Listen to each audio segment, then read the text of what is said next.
condiciones de drenaje, a ese parámetro lo llamamos factor tiempo. Y esto ya lo estableció Terzaghi. Comúnmente, esto es lo que sustenta la teoría de Terzaghi. El parámetro que llamamos factor tiempo es el parámetro que involucra a todas las variables que afectan el proceso de consolidación en un suelo y ya está relacionado, ¿sí?, a un cierto grado de consolidación. De tal forma que esta relación entre el factor tiempo y el grado de consolidación ya viene establecido de manera teórica y comúnmente viene determinado en cualquier libro que trate pues el tema de consolidación de un suelo. Bien, ¿qué necesito para relacionar el factor tiempo y el coeficiente de consolidación primaria? Pues le repito, necesito hacer un ensayo de consolidación, someter al suelo a cierto incremento de esfuerzo y medir las deformaciones progresivas que va teniendo el suelo a través del tiempo. La representación gráfica de las deformaciones que va presentando el suelo bajo el estado de esfuerzos aplicado en relación al tiempo, comúnmente queda expresada bajo un plano semilogarítmico, que es comúnmente el método semilogarítmico propuesto por Casagrande, y en el cual comúnmente nosotros expresamos la respuesta de formación del suelo con respecto al tiempo en una curva que llamamos curva de consolidación primaria.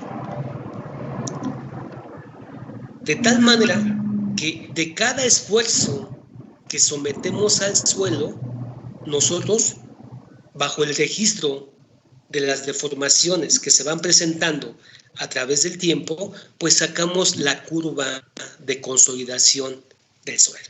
¿Se acuerdan de esto, jóvenes? Sí, profe, en Meca 2 lo vimos. Bueno, pues de esas curvas, ustedes determinan el tiempo teórico donde inicia el proceso de consolidación primaria. En otras palabras, ustedes determinan el punto teórico donde inicia el proceso de consolidación. A ese punto teórico lo llamamos de cero. Ese punto teórico define el 0% de consolidación primaria. De tal manera que de esa curva no solamente ustedes determinan dónde inicia la consolidación primaria, sino también dónde termina esta, donde la consolidación primaria se convierte también en consolidación secundaria, y determinan el punto que define la deformación máxima durante el proceso de consolidación primaria. Aquí llamamos consolidación primaria. Por concepto, decimos que la consolidación primaria simplemente es la deformación que está experimentando el suelo a través del tiempo como resultado del flujo del agua que se está llevando a cabo, por el cual la presión de poro se está disipando. A eso es lo que llamamos consolidación primaria. Para poder relacionar la conductibilidad hidráulica a las condiciones de flujo, pues primeramente en la curva de consolidación hay que definir y hay que acotar los umbrales que determinan el proceso de consolidación primario. Esos umbrales que están determinando ese proceso, pues es lo que hemos llamado de subíndice 0 y de subíndice 100. De esa manera determinamos el tiempo teórico, perdón, el 0% que determina el proceso inicial de la consolidación y el 100% en el cual termina. De tal forma que de esta manera determinamos que todo aquello que se está llevando dentro de este proceso es lo que estamos llamando consolidación primaria, lo cual podemos expresar como porcentaje de consolidación o como cierto rango de deformación. No solamente podemos expresar ese porcentaje de consolidación o ese rango de consolidación primario como cierto rango de deformación, sino también como cierto rango de tiempo, definiendo pues, un punto que llamamos T100. Bueno, ¿qué es esto?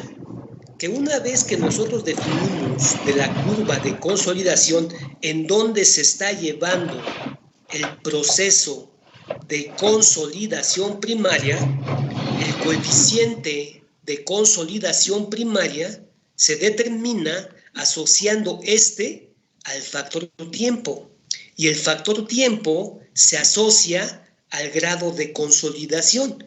Es por eso que definimos los umbrales en donde se está llevando el proceso de consolidación primaria. ¿Por qué? Porque es muy común que nosotros asociemos el coeficiente de consolidación primario del suelo a un factor tiempo correspondiente al 50% de la consolidación primaria.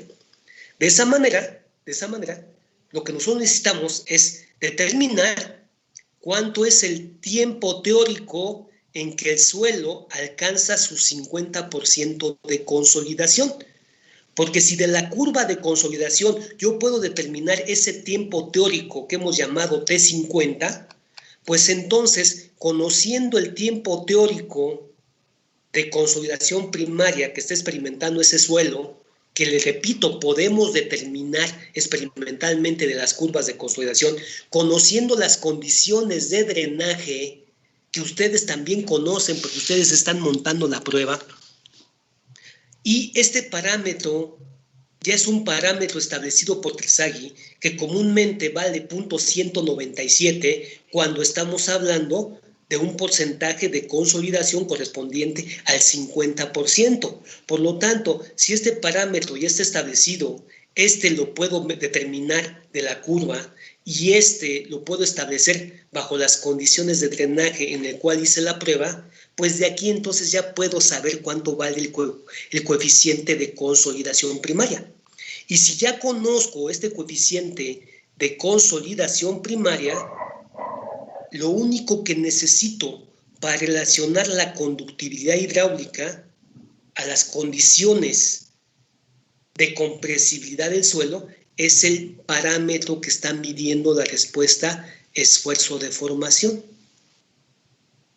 Para determinar este parámetro, ya que este es el peso específico del agua y este también ya es conocido, entonces nada más necesito determinar este parámetro con el cual voy a asociar los cambios de volumen a este parámetro. Esto mismo también se puede determinar del mismo ensayo. ¿Por qué razón? Porque del mismo ensayo yo puedo establecer cuánto es la deformación máxima que experimenta el suelo cuando se está consolidando.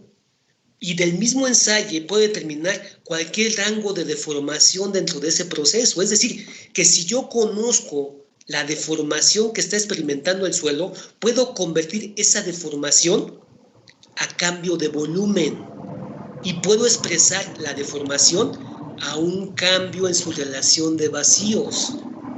Es decir, si conocemos las deformaciones, podemos determinar los cambios de volumen que experimenta el suelo como cambios en su relación de vacíos. Y si conozco el estado de esfuerzos y conozco el estado de deformaciones, pues entonces puedo establecer cuánto vale el coeficiente de compresibilidad, ya que este parámetro simplemente es el parámetro que determina la deformación con respecto al estado de esfuerzos.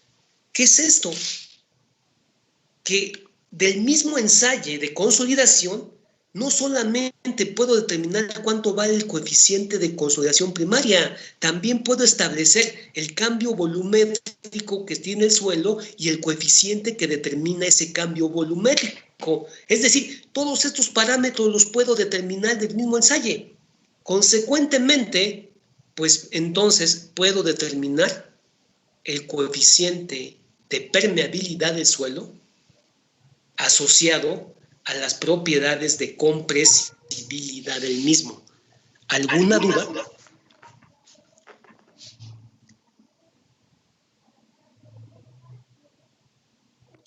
No, profesor.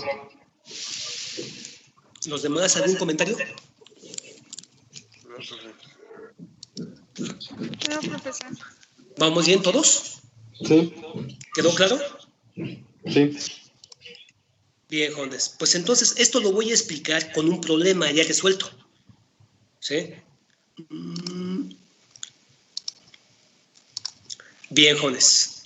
Ya vimos el problema 1. Les mandé ese archivo, jóvenes. Me imagino que también ya tuvieron oportunidad de verlo. Les mandé ese archivo donde existen una cantidad de problemas donde se determina el coeficiente de permeabilidad bajo diferentes métodos. Ya vimos el método granulométrico, ya lo expliqué en clases pasadas. Ahora vamos a explicar bajo el problema 2 cómo determinar el coeficiente de permeabilidad del suelo bajo los resultados de una prueba de consolidación. Bien, el problema textualmente dice lo siguiente. Dice, los siguientes datos obtenidos de un ensayo de consolidación en el cual se sometió al suelo a varios incrementos de carga, los cuales se presentan en el registro de la figura 2. Me estoy refiriendo a este registro. Ahí está. En el cual se puede ver quién. En este registro, bien, voy a hacer un poco más grande el registro. En este registro se puede ver, jóvenes, los resultados iniciales de la prueba de consolidación que tienen que ver con el anillo que se utilizó, el diámetro que tenía ese anillo, la altura o el espesor del anillo, el peso del suelo ya confinado dentro del anillo antes de someterlo a carga, ¿sí? La densidad de sólidos de la materia sólida que constituye ese suelo, y después tengo, pues, para cada incremento de carga y para cada incremento de esfuerzo, es la carga, esta es la carga que se aplicó y este es el esfuerzo que se generó. De tal manera que esta prueba se realizó con 1, 2, 3, 4, 5 incrementos de carga. Para cada incremento de carga se sacó la relación del estado de esfuerzos que producía. Recuerden, el esfuerzo que se genera no depende directamente de la carga, o no solamente depende de la carga, depende de la relación de los brazos de palanca que tenga el equipo.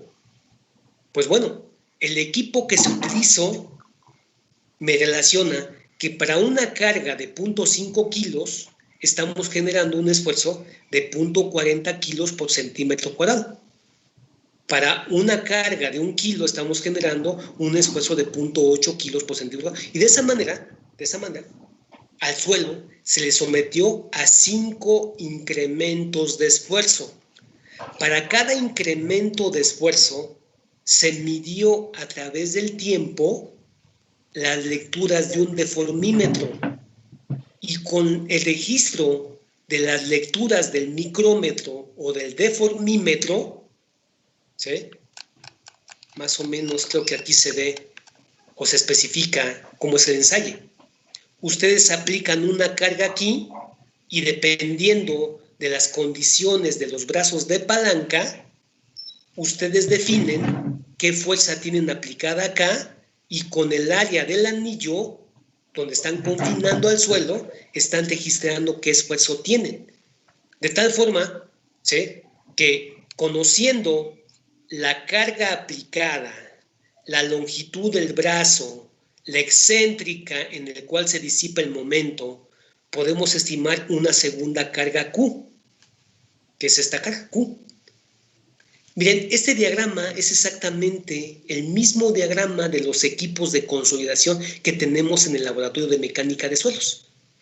Es exactamente esto. Así salió este registro y de ahí son estos datos obtenidos. Por lo tanto, ¿en qué consiste el ensayo? Bueno, el ensayo consiste primeramente en confinar a una muestra del suelo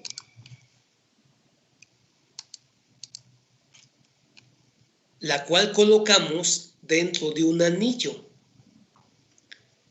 Tanto en la cara superior como inferior del anillo se le colocan papel filtro, con el fin de que durante la expulsión del agua contenida en el suelo, durante el proceso del flujo del agua y en la medida que el agua va siendo expulsada, pues solamente salga el agua y que esta agua o ese movimiento no arrastre las partículas coloidales del suelo. Para eso es el papel filtro. En ambas caras también de la muestra, una vez que el suelo fue confinado en el anillo, se le colocan un sistema de piedras porosas que permiten el drenaje del agua de la masa de suelo que se está sometiendo a consolidación. Sobre la cara superior o sobre la piedra superior se coloca una placa metálica, sobre la placa metálica se coloca un balín, sobre el balín viene el vástago de carga termina con el marco de carga y sobre el marco de carga se aplica la carga. Esta carga aplicada aquí se transmite al vástago de carga. Para poder transmitir esa carga, pues entonces la carga tiene que pasar por el sistema de brazos de palanca antes de que llegue al marco. Es por eso que para poder establecer cuánto vale la carga que estamos aplicando y transmitiendo directamente al suelo, pues tenemos que empezar por colocar una carga aquí en el portapesas.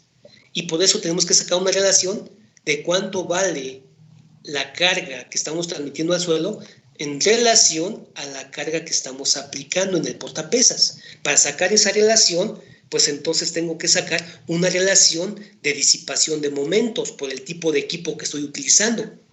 Este equipo que comúnmente llamamos odómetro, casi todos los odómetros son equipos mecánicos de compresión que convierten las cargas axiales a momentos y los momentos los convierten a esfuerzo. ¿Cómo? Pues a través de una excéntrica que disipa el momento y que lo convierte en carga. Es por eso que comúnmente lo que hacemos es medir las distancias que tenemos en donde aplicamos la carga y en donde se genera la articulación plástica del equipo. Porque es en esa articulación plástica donde se genera el momento.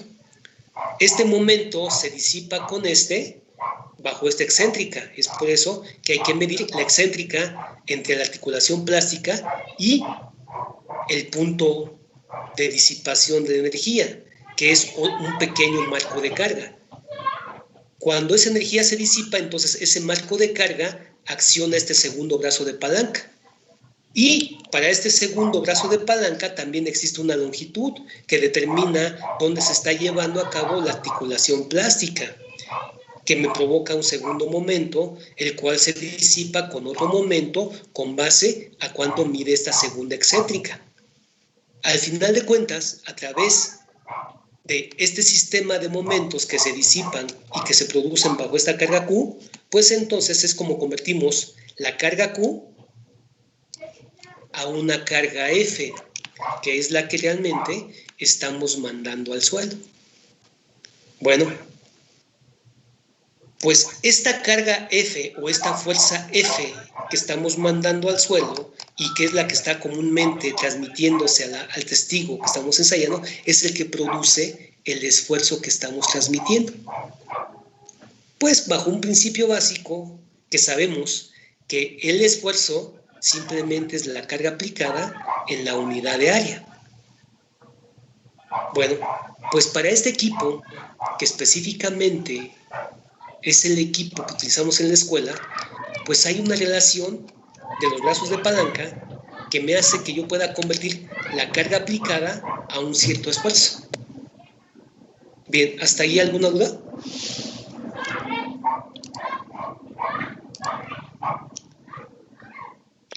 No, Inge. Bueno, pues la prueba se hizo con el odómetro o con un odómetro de la misma escuela y lo primero que hacemos es, uno, obtener los datos del anillo donde vamos a hacer el ensayo, en el cual tiene que ver con el peso del anillo, el diámetro del anillo y la altura del anillo. Después, necesitamos confinar al suelo dentro de ese anillo. Ya que el suelo está confinado dentro de ese anillo, pues entonces tomamos el peso que tiene el anillo junto con el suelo en estado húmedo antes de someterle a carga. Y obtenemos el peso de esto. Y una vez que ya está todo montado, ya que tenemos esos datos, montamos el anillo que contiene al suelo dentro de una cazuela de lucita en donde se va a montar pues el sistema de piedras porosas, el papel filtro, la muestra confinada dentro de ese papel filtro, la placa metálica, el balín y todo eso montado sobre lo que es la base del consolidómetro. Claro, para montar todo eso, colocamos todo ese sistema de montaje dentro de una cazuela que me va a permitir generar un estado de sumersión total en el suelo. De esa manera, yo sabré que el flujo que se está generando aquí es un flujo establecido y permanente. Bueno, es así como comúnmente llevamos a cabo el proceso de montaje. Una vez que montamos todo, sobre la parte superior del marco de carga, ustedes colocan un medidor de deformaciones. Existen muchos medidores de deformaciones, pueden ser electrónicos, pueden ser mecánicos, ¿sí? Comúnmente, cuando son mecánicos, los llamamos micrómetros, deformímetros, extensómetros.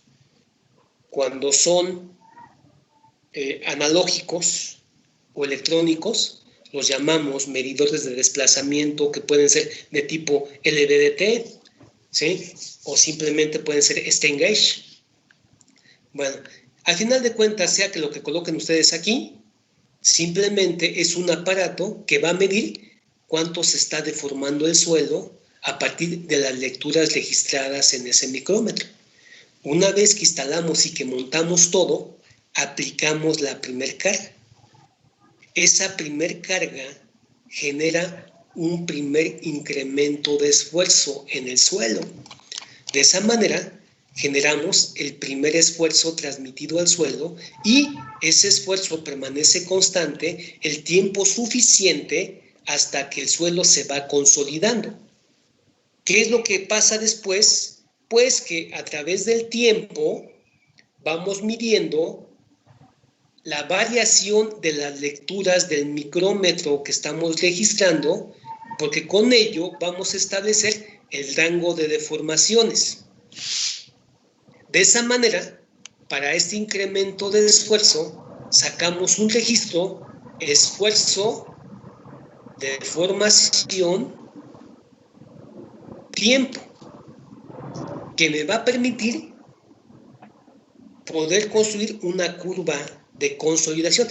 Una vez que el suelo termina de consolidarse para ese incremento de esfuerzo, pues sometemos al suelo a un segundo incremento de carga, que produce un segundo incremento de esfuerzo y que provoca un segundo exceso de presión de poro. Eso va a provocar, consecuentemente, que el proceso de consolidación se repita.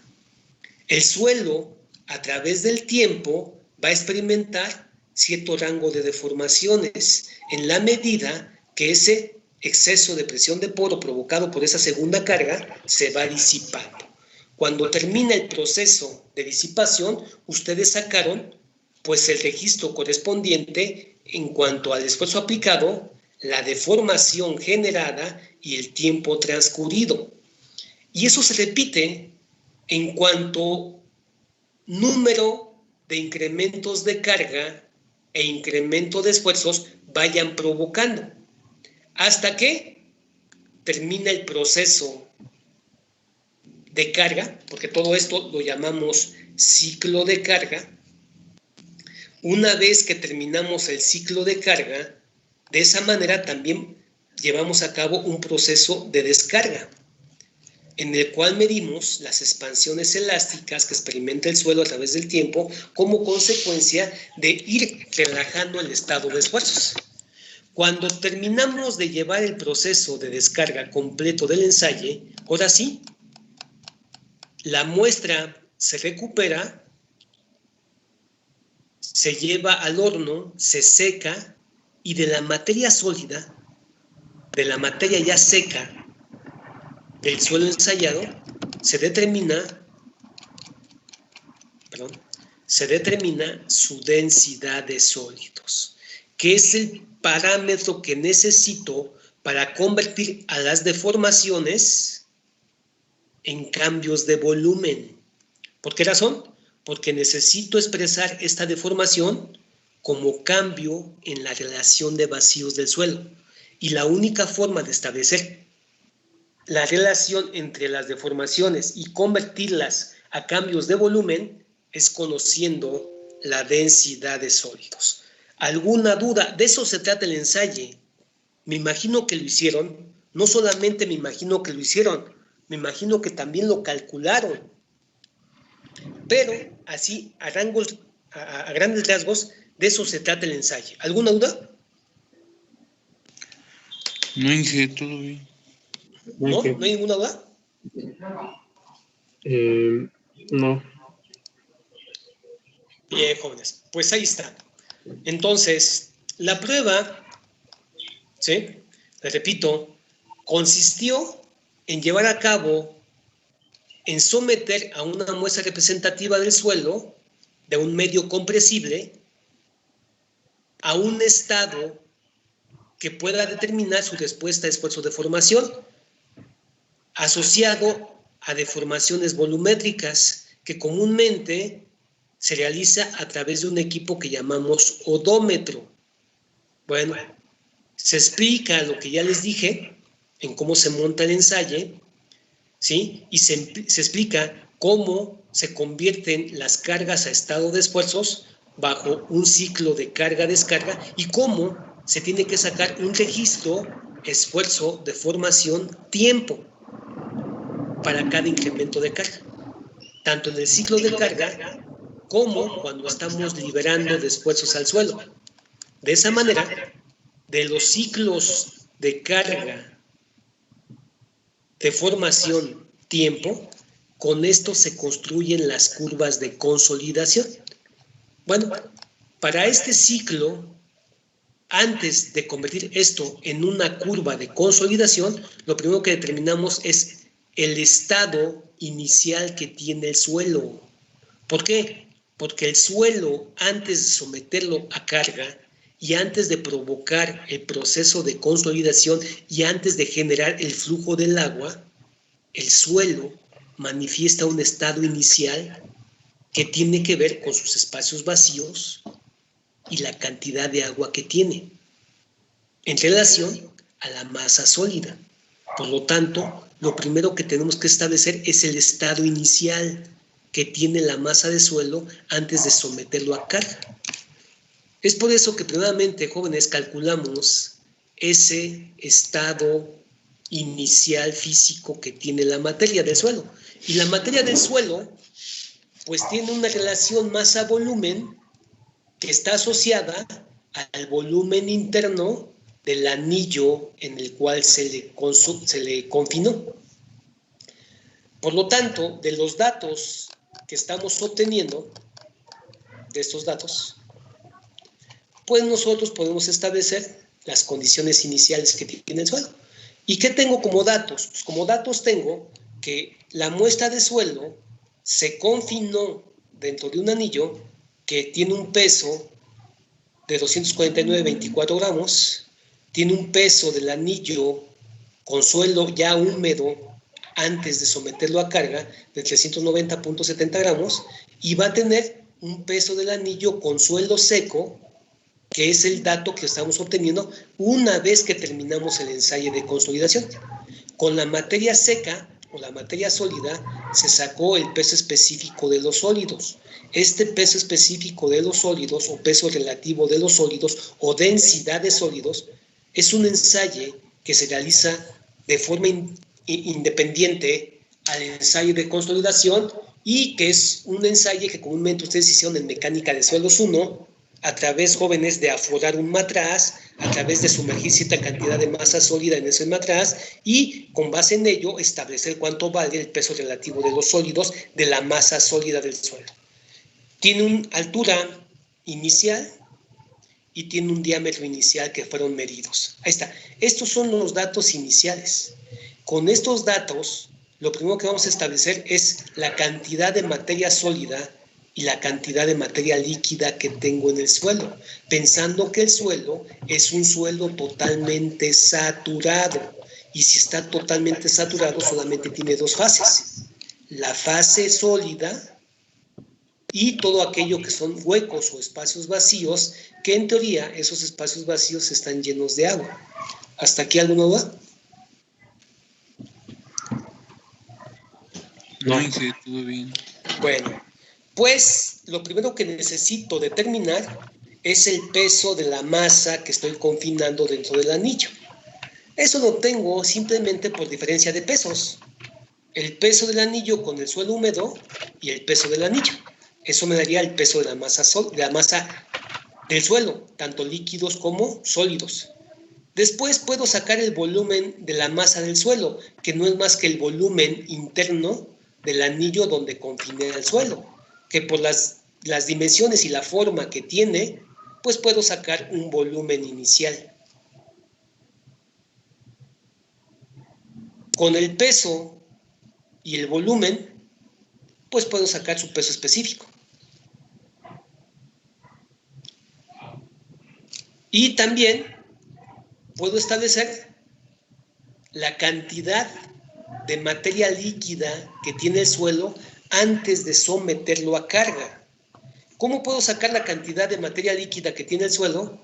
Pues sí, simple, jóvenes. La cantidad de agua que tiene el suelo, pues lo puedo determinar bajo la diferencia de pesos entre el peso del anillo con suelo húmedo y el peso del mismo anillo con ese suelo, pero ya en estado seco.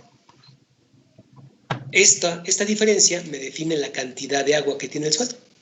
Una vez que sé la cantidad de agua que tiene el suelo, ¿sí? Una vez que sé el peso del agua en el suelo, pues entonces puedo establecer también cuánto es el peso de la materia sólida. Pues sencillamente por diferencia, ¿no? De pesos. Si el peso total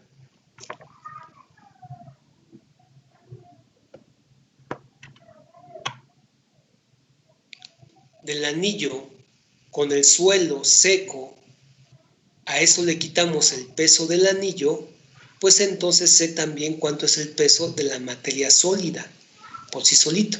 Una vez que ya sé cuánto es el peso de la materia sólida y sé cuánto es el peso de la materia líquida,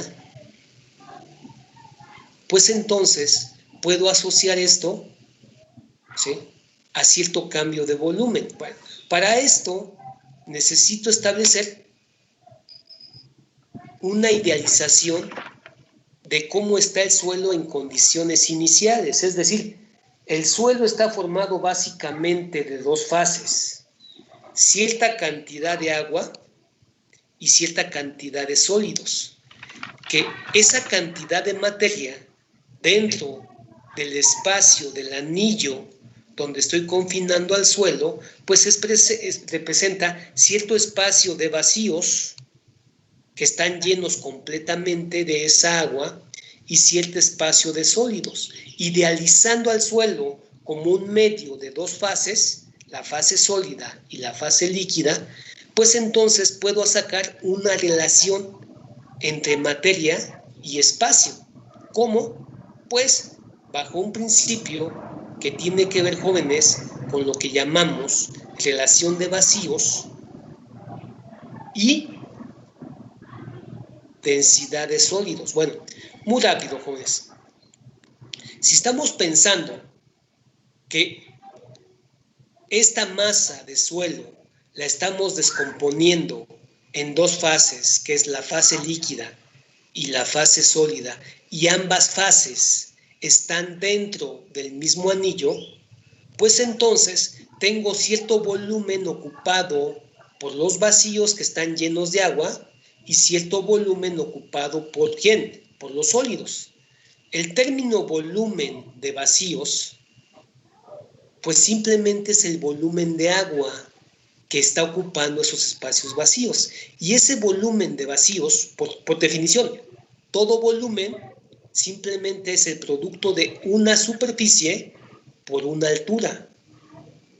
En este caso, como este volumen de vacíos está dentro de un anillo y ese anillo tiene un área inicial que puedo determinar según su diámetro, porque con este diámetro yo puedo calcular esta área, sabiendo que el área del anillo, sabiendo que el anillo tiene un módulo de sección circular, pues el área de una sección circular es pi por diámetro al cuadrado sobre 4, es decir, si conozco el diámetro, pues puedo conocer el área. Y como el volumen de vacíos está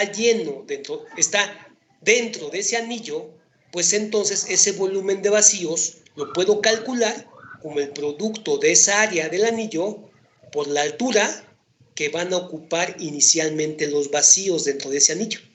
De igual manera, puedo calcular el volumen de sólidos. Como también los sólidos están dentro del mismo anillo, pues entonces el volumen de los sólidos se puede determinar como el producto del área del anillo por la altura que ocupan esos sólidos, que estamos llamando altura de sólidos. Bueno, ¿qué es esto?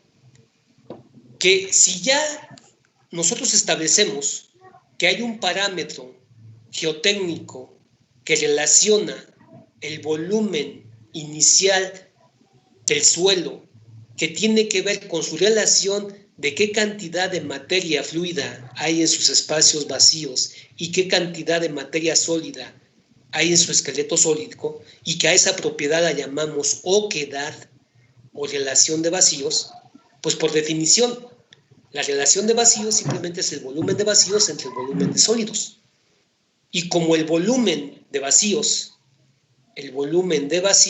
es el área del anillo por la altura de vacíos inicial, pues sustituyendo esto aquí, tendríamos que el volumen de vacíos es el producto del área del anillo por la altura de vacíos inicial, y que el volumen de sólidos es el producto del área del anillo por la altura de sólidos. Como ambas áreas son las mismas, ya que ambas masas están dentro del mismo anillo, pues puedo eliminar las áreas, y la oquedad, pues simplemente la puedo calcular como una relación de las alturas.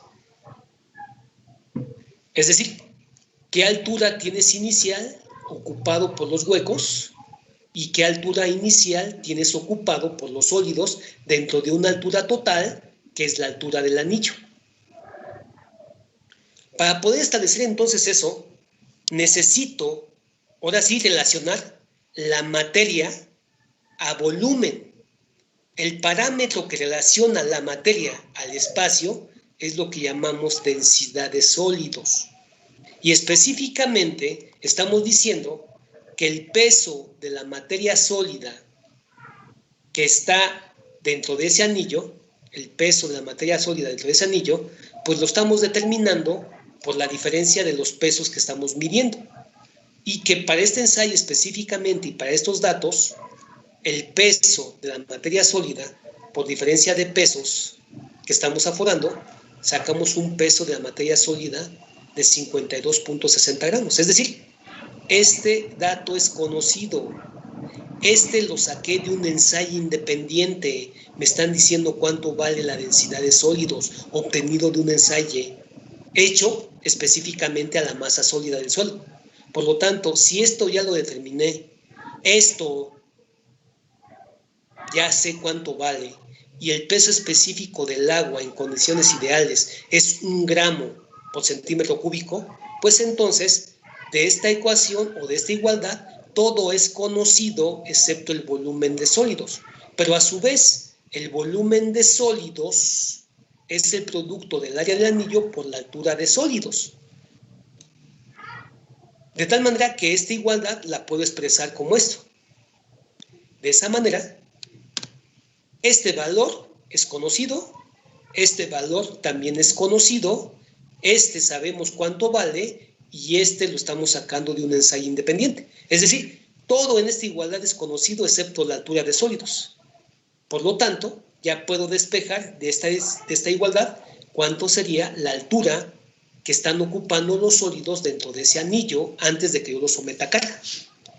Sustituyendo los datos que tenemos, es decir, el peso de los sólidos determinado, el área del anillo que salió del diámetro, la densidad de sólidos, que es el valor determinado en el ensayo, y el peso específico del agua, que es 1 gramo por cada centímetro cúbico, que es el peso específico del agua en condiciones ideales, pues con esos datos podemos determinar cuánto sería la altura ocupada por las fases sólidas del suelo dentro de ese anillo.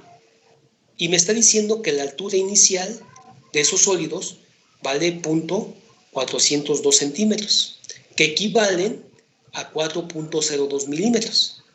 Si ya sé cuánto vale la altura de los sólidos en ese anillo y sé que la altura total del anillo son 2.50 centímetros, que equivalen a 25 milímetros, pues entonces el complemento de 25 milímetros a 402, que es los sólidos, pues me da la altura inicial de los vacíos. Y si ya conozco la altura inicial de los vacíos y la altura de los sólidos, pues ya puedo establecer cuánto vale la relación de vacíos inicial que tiene el suelo. ¿Alguna manera? ¿Alguna duda? Ya podemos establecer cuánto es la oquedad inicial. ¿Alguna duda, jóvenes? No, profe. No, profe. No, ingeniero. Muy bien. Pues así encuentro al suelo. Inicialmente el suelo tiene estas propiedades antes de que yo le aplique carga. Ahora sí, una vez que establecí el estado inicial que tiene que tener el suelo como relación masa-volumen, ahora sí lo siguiente es aplicar el primer incremento de carga. Se aplicó el primer incremento de carga, se generó el primer incremento de esfuerzo y se establecieron las deformaciones generadas a través del tiempo. Eso, ¿sí?, me da pauta, ¿sí?, a establecer, pues le repito, apliqué una primer carga, que sé cuánto vale la carga, bajo el sistema de brazos de palanca y de excéntrica, convierto esta carga que estoy aplicando en una segunda carga, Q, esa segunda carga la convierto a una tercera carga, F, y con esa carga F, y conociendo el área, pues determino el esfuerzo. ¿Alguna duda? ¿Lo podría repetir, profe, porfa?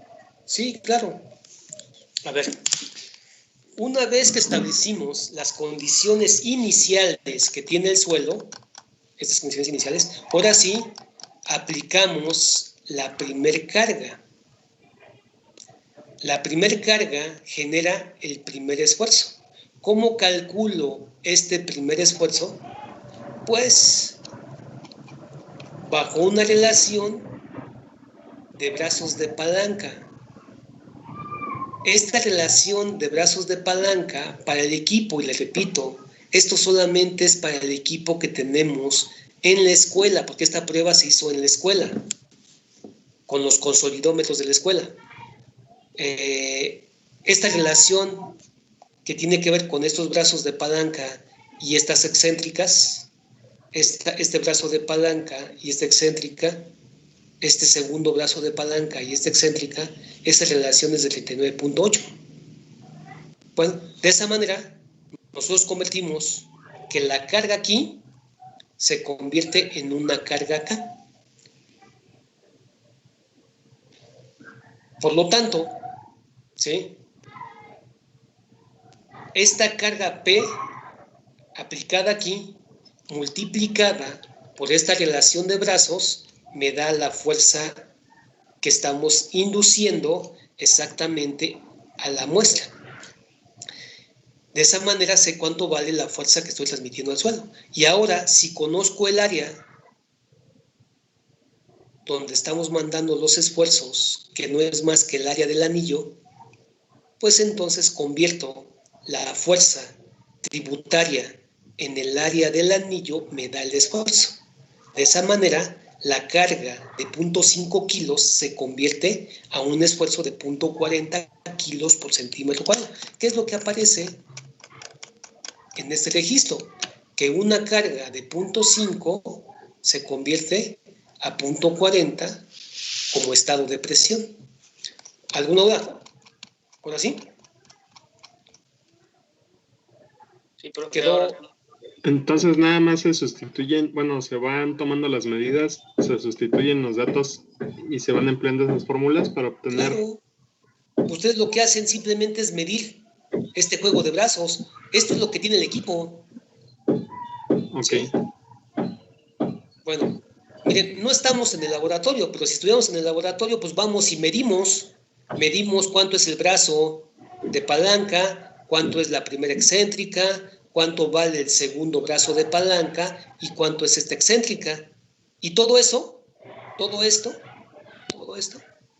es lo que es la relación de brazos. Esa relación de brazos vale 39.8 para el equipo que tenemos en la escuela, ¿eh? ¿De acuerdo? Sí, profesor. De esa manera, la carga P la multiplicamos por todo esto. Y esta es la relación de brazos de palanca y de excéntricas. Esto específicamente en el equipo de la escuela vale 38.9.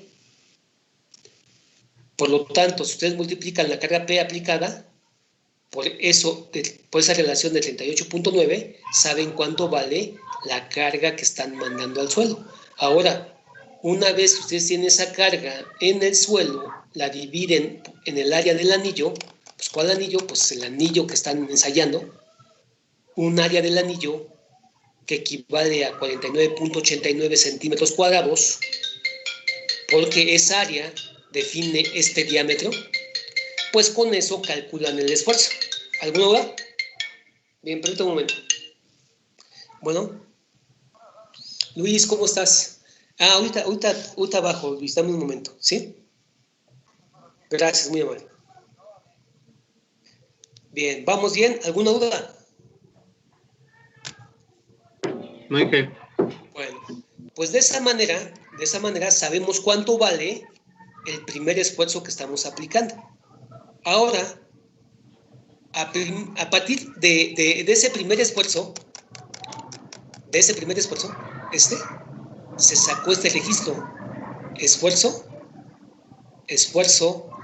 deformación, tiempo.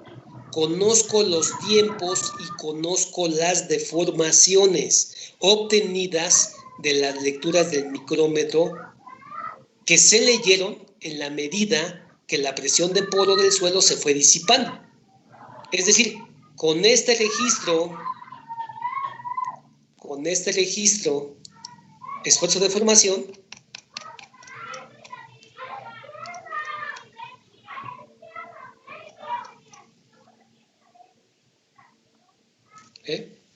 dice, del primer registro de carga se definen las deformaciones que presenta el suelo. Ya están definidas. Ahí está, son estas deformaciones. Ahí está. ¿Cómo determino estas deformaciones? Pues simplemente es la diferencia entre la lectura inicial menos la lectura correspondiente. Si ustedes restan a 19.85, le restan 19.65, pues tiene una deformación de 0.20. Si a la lectura inicial de 19.85 le restan 19.59, pues se obtienen una deformación de 0.26 milímetros. Es así como se calcularon las deformaciones, a partir de las lecturas medidas. ¿Alguna duda?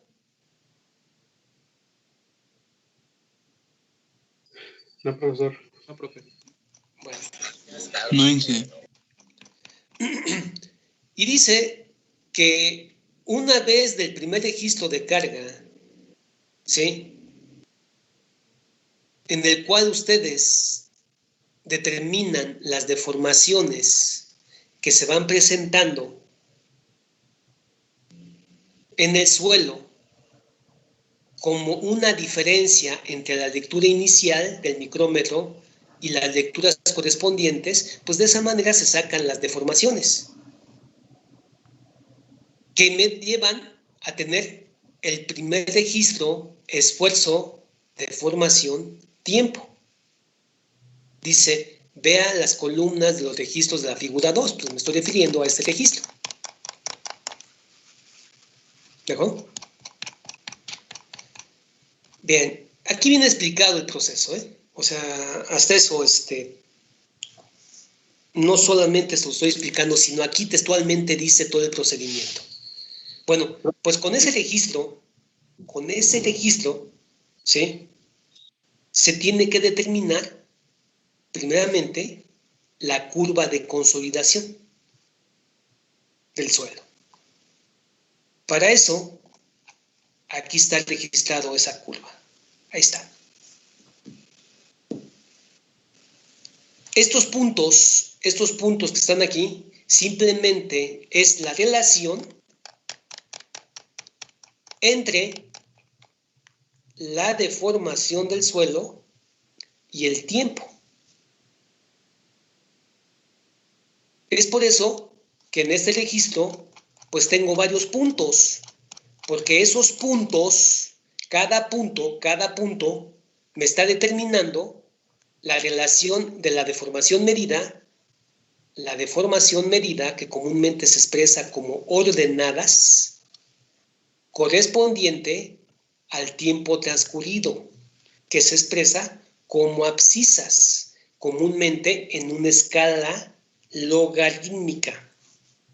Así es como expresamos en una forma gráfica el registro esfuerzo, deformación, tiempo, que me va a ayudar a poder construir la curva de consolidación.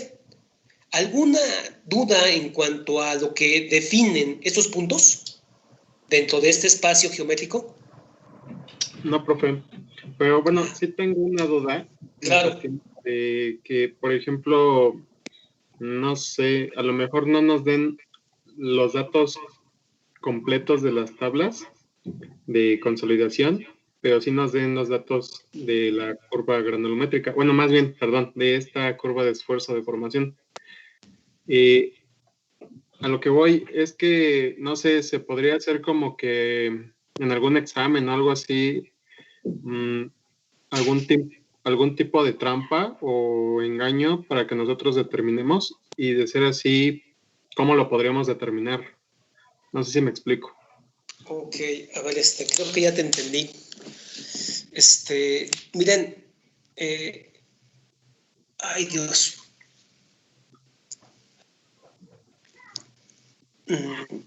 Creo que no tiene que haber ni trampas ni engaños cuando se conocen los conceptos, ¿verdad?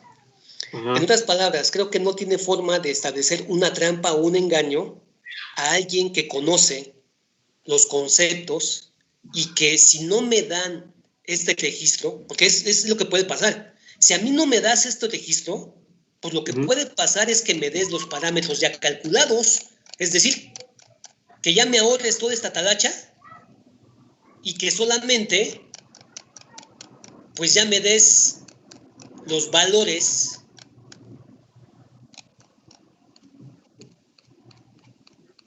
de los módulos, perdón, no está aquí en esta, pero en otras palabras, que en lugar de que me estés ahorrando toda esta talacha y hacer todos estos cálculos que se tienen que hacer, porque estamos partiendo de que esto lo tengo que hacer cuando yo hago la prueba, porque yo experimentalmente voy a medir el fenómeno, porque yo voy a montar mi ensayo, porque lo voy a colocar dentro del equipo, porque voy a medir los brazos de palanca, porque voy a establecer la relación de brazos de palanca para convertir la carga a esfuerzo, porque voy a medir las lecturas del micrómetro y porque yo voy a medir esto. O sea, yo como persona.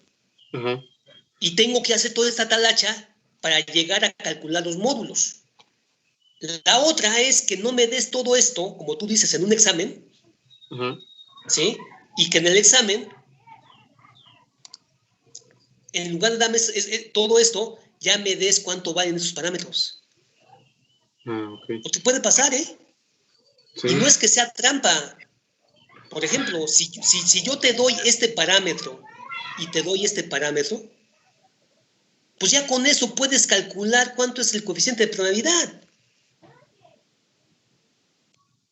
O si no te doy directamente este parámetro o este parámetro, pues a lo mejor te doy otros parámetros que están asociados a estos, como son ¿quién?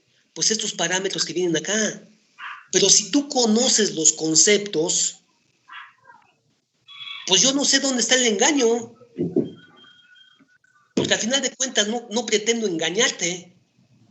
Simplemente lo único que te estoy dando es información que te lleven a plantear un concepto que tiene que ser conocido y que del concepto tú calcules el parámetro que te están pidiendo. Okay. Y si por ahí la persona o el profesor o quien te haya hecho el examen ya te está dando resumido estos parámetros, pues lo que te está dando ya te está evitando, realmente, ¿sí? Ya te está evitando con ello, pues hacer toda esta talacha, todos estos cálculos, que son los cálculos que se tienen que hacer. Cuando realmente, ¿sí? A mí me encargan, por ejemplo, si a mí me dices, oye, necesito que me digas cuánto vale el coeficiente de permeabilidad de este suelo, y te doy un tubo Shelby, y de ese tubo Shelby veo que la muestra es una arcilla. Pues lo único que puedo hacer, una de dos, o te hago una prueba de permeabilidad con un permeámetro de carga variable, o te hago un ensayo de consolidación. Son los dos únicos métodos que puedo aplicar a la muestra que me estás dando. Pero si me estás pidiendo que yo determine ese coeficiente de consolidación, pues entonces yo diría, ¿sabes qué? Voy a hacer un ensayo de consolidación.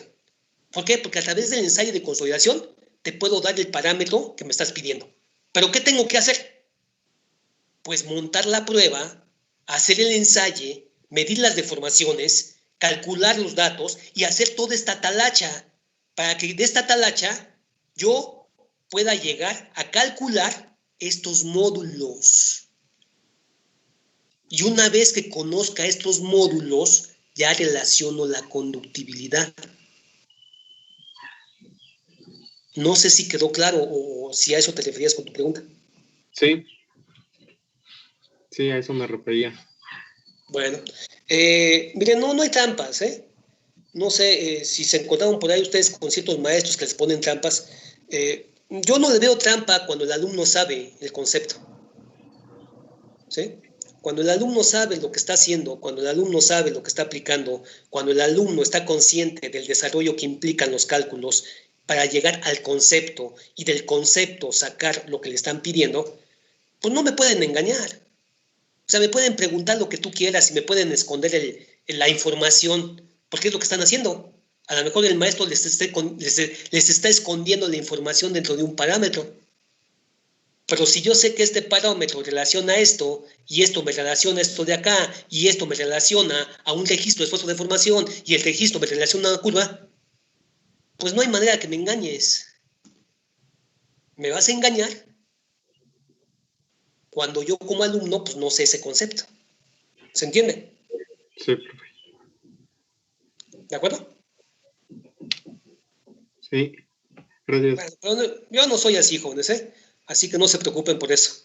O sea, yo prefiero mejor que ustedes conozcan bien el concepto, porque me interesa eso. No me interesa que apliquen esto.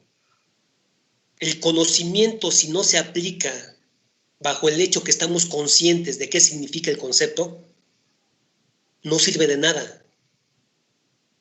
Y les repito, los ingenieros civiles o los ingenieros no somos cocineros. No sustituimos parámetros para decir, bueno, matemáticamente sé cómo se resuelve esto. Sí, cualquier puede darle solución a esto y sustituir valores y calcularlo. Pero esto no son ecuaciones, estos son conceptos. Y si entiendo el concepto, sé diseñar lo que yo quiera. Y puedo aprovechar esto a mi beneficio. Porque yo diseño con el concepto, no con la ecuación. ¿Se entiende?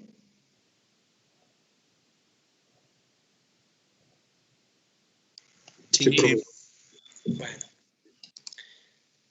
Pues regresando a lo que es llevar esto a lo que es las piedritas. Perdón, ya no sé en qué les puse. Ahora sí, regresando, pues tenemos que hacer esto. Este procedimiento lo tengo que hacer, porque es el procedimiento que me va a llevar a calcular los módulos de variación volumétrica que estoy buscando. Pero para eso, pues necesito expresar estos valores a una curva. Y ya llegamos aquí. Ahora sí, de aquí, entonces tengo que sacar una curva de consolidación. Bueno, la curva de consolidación es la que viene aquí. Bueno, miren, vamos a dejar hasta aquí, porque me va a llevar un poco de tiempo explicar esto, y quisiera hacerlo de una sola sesión. Es decir, cómo se saca un D0, cómo se saca un D100, cómo se saca el T50, cómo se saca, jóvenes, el T100, cómo se define la consolidación primaria y secundaria, que ustedes ya vieron, porque ya lo vieron, pero yo lo voy a repetir, lo voy a hacer rápido, pero sí necesito un poco más de tiempo y ya solamente me quedan como 8 minutos y no me va a alcanzar el tiempo para explicar cómo paso de esta serie de puntos a una curva. ¿Alguna duda? No, profesor. No, profesor. Bien, entonces nos quedamos aquí. ¿De acuerdo? Nos quedamos aquí y la siguiente clase vamos a ver cómo convertimos esto a una curva de consolidación que me va a permitir obtener de aquí la información que necesito para sacar los módulos de variación volumétrica del suelo. ¿De acuerdo?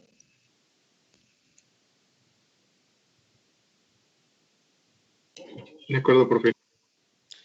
Bien, jóvenes. Pues hasta aquí, ¿alguna duda, algún comentario, jóvenes?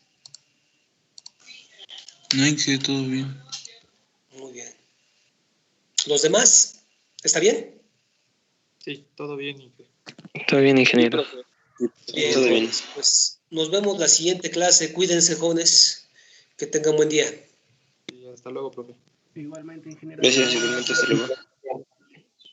Hasta luego, jóvenes. Buen día. Gracias, ingeniero, hasta luego.